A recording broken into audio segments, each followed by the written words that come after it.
Just all got played for 8 months. Everyone in the world, everyone in the country, everyone in New York City got played by these two thespians, these actors. Best friends forever. Hey, bestie.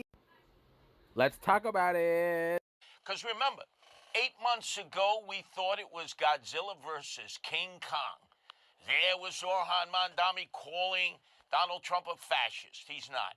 And then Donald Trump calling ZOHRAN MAMDANI a communist. He's not.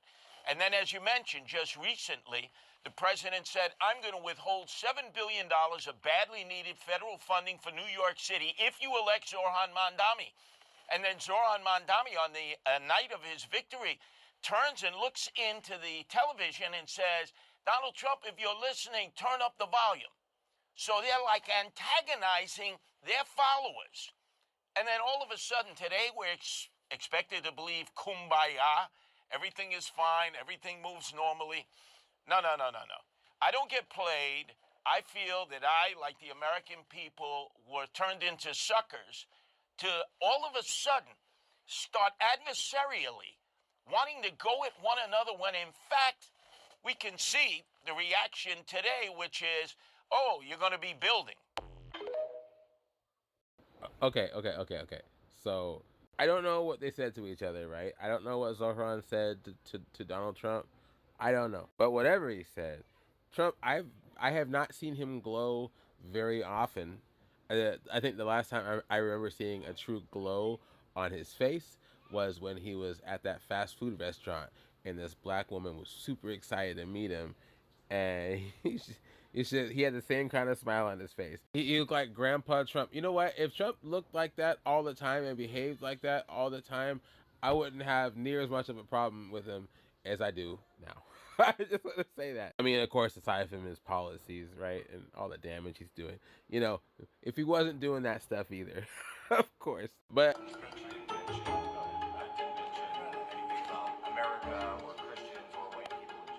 we had a meeting today that actually surprised me. He wants to see no crime. He wants to see housing being built. He wants to see rents coming down, all things that I agree with. Now, we may disagree how we get there. So much of the focus of our campaign has been on the cost of living crisis. And when we asked those New Yorkers who had voted for the president, when we saw an increase in his numbers in New York City, that came back to the same issue: cost of living, cost of living, cost of living. He said a lot of my voters actually voted for him, and One in 10. And I'm okay with that. You know, we had some interesting conversation, and some of his ideas really are the same ideas that I have. I think he is going to surprise some conservative people, actually. And some very liberal people he won't surprise them because they already like him. Just days ago, you referred to President Trump as a despot who betrayed the country. You said you'd be his worst nightmare and accused him of having a fascist agenda. Are you planning to retract any of these remarks in order to improve your relationship? I think both President Trump and I, we are very clear about our positions and our views, and what I really appreciate about the president is that the meeting that we had focused not on places of disagreement, which there are many, and also focused on the shared purpose that we have in serving New Yorkers. And frankly, that is something that could transform the lives of the 8.5 million people who are currently struggling under a cost of living crisis, with 1 in 4 living in poverty. And the meeting came back again and again to what it could look like to lift those New Yorkers out of struggle and start to deliver them a city that they could do more than just struggle to afford it, but actually start to live in it. And I've been called much worse than a despot, so it's not that insulting. Maybe I think he'll change his mind after we get to working together. Are you affirming that you think President Trump is a fascist? I've spoken about... That's okay. You can just say okay. So. All right. Okay. Yeah. It's easier. It's easier than explaining it. I don't mind. He wants to have a safe New York. Ultimately, a safe New York is going to be a great New York. We discuss crime more than ICE per se. We discuss crime. And he doesn't want to see crime, and I don't want to see crime. And I have very little doubt that we're not going to get along on that issue. Would you feel comfortable living in New York City under a MAMDANI administration? Yeah, I would. I really would. Especially after the meeting. Absolutely. What makes you comfortable? We agree on a lot more than I would have thought. I think I want him to do a great job. One of the things I would love to be someday is the mayor of New York City. Being the mayor of New York, and especially now, because I think you're at really a turning point, one way or the other. It can go great, or it can go in a different direction. And I think you really have a chance to make it great. I appreciate what Mr. President, you say you love New York State. I'll be cheering for him. Okay? Thank you very much, everybody. You chose not to answer the question about the city hall. I think this drills down to a topic that I think Sliwa is missing, and maybe a lot of other people are too. I'm going to bet that whatever Zohran said to Trump was said with flattery. You know what I'm saying? I think Zohran is showing skills here that actually might get him the ability to tax the rich the way he needs to in order to fulfill his campaign promises. We will see. But Trump, I think, is a good guinea pig in this. If you can convince him, you could probably convince some other folks too. You know what I'm saying? Start from the crooked top, right? Think about it. So the rich in New York, right? They were threatening to leave because of these taxes, correct? Right?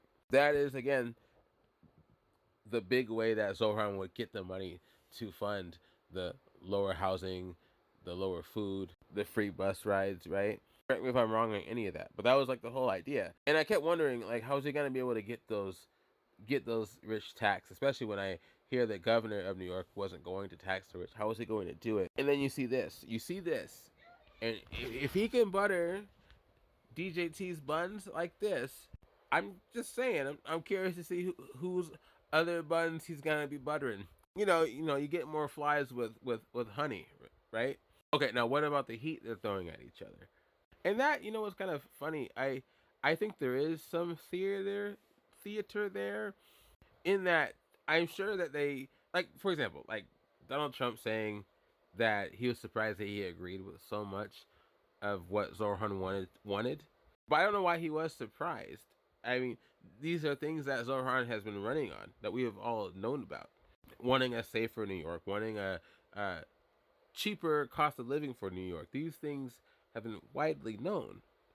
It's as if he has heard this for the first time. It is as if the people giving him information haven't been telling him the things he needs to know. As if he were perhaps maybe a puppet of some kind. A vehicle, if you will, as Steve Bannon's words. I'm not saying that DJT is not a person of bad intent or ill omen. He's shown that time and time again. But this meeting proves that if you were to appeal to this man's ego and pockets, he doesn't really care what team he's playing for. I think that's the most interesting thing about Donald Trump, in my opinion. I saw a stand-up comedian make this joke. I can't remember who it was, but they were saying that, and I'm probably saying this wrong, but you could probably see Donald Trump be the most liberal, progressive president out there if we were to have appealed to his ego and his pockets enough. Could you imagine if we were to have allowed him to run for the Democratic Party? I don't know if I fully believe in that theory, but it's a funny thought. I mean, this is the same guy that's sending troops into cities for no reason, so I don't know. This leads me to one last thought. What would you do in Zohran's position? Let's say you believe everything that he wants to do, and you believe that every thought he has had about the president or anybody else like him, fascism, being a despot, all that stuff, and you're like, yeah, I'm gonna get into an office and I'm gonna talk to him, and you get in there and you see that opening, you see that ego opening, right? What would you do? I'm curious. What would you do? Would you play the vinegar card or would you play the honey card? I'm actually asking. I don't have an opinion here. I don't have a thought. I just know I see buttered buns. I see buttered ego.